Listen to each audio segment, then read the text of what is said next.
Ci troviamo all'inizio della Via Dolorosa. Nous sommes au début de la Via Dolorosa, dans le quartier musulman de Jérusalem d'aujourd'hui. C'est l'endroit où se dressait autrefois la forteresse Antonia, érigée par Hérode pour surveiller tout ce qui se passait sur l'esplanade du temple de l'époque. C'est à partir d'ici que Jésus a commencé son chemin de croix. Sua Via Crucis. Nous poursuivons notre voyage à la découverte des personnages de l'Évangile qui ont rencontré Jésus pendant les jours de sa passion.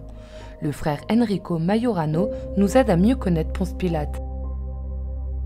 Aujourd'hui, à cet endroit, nous trouvons l'église de la flagellation et la chapelle de la condamnation. D'après la tradition, c'est le lieu, depuis l'époque des croisades, identifié comme le prétorium de Pilate, c'est-à-dire le lieu où Jésus a été interrogé, flagellé et condamné à mort. C'est le seul moment où Pilate et Jésus se rencontrent. Mais qui était Pilate? Il était le procurateur qui, au nom de Rome, pendant environ 10 ans, de 26 à 36 après Jésus-Christ, était chargé d'administrer la problématique province de Judée. Pilate était un homme sans scrupules. Il utilisait le trésor du temple pour ses travaux de construction, réprimait les émeutes dans le sang et n'avait aucun égard pour les sensibilités religieuses du peuple. Pourtant, l'évangile de Jean, lorsqu'il évoque cet épisode, nous montre Pilate entrant et sortant continuellement du prétoire, semblant entrer en crise et, sans raison apparente, semblant vouloir libérer Jésus. Mais finalement, il cède à la pression de la foule et le condamne à mort.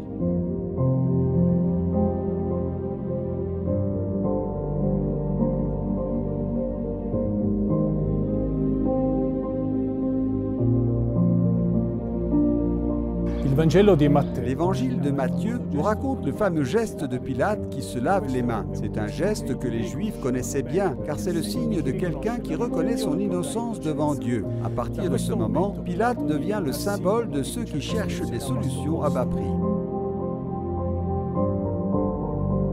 Pilate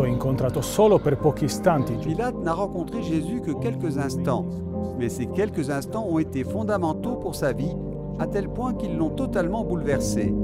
L'Église copte orthodoxe vénère Pilate et sa femme comme des saints.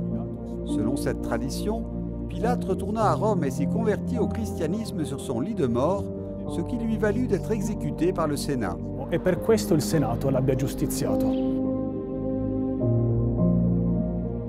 Quoi qu'il en soit, Pilate reste le procurateur romain d'une province turbulente aux confins de l'Empire et serait tombé dans les oubliettes de l'histoire s'il n'avait pas rencontré Jésus et participé activement, malgré lui, à la condamnation de Jésus. Nous commençons à marcher sur la Via Dolorosa. Dans la prochaine étape de notre voyage, nous nous arrêterons à la 5e station où Simon de Cyrène a rencontré Jésus.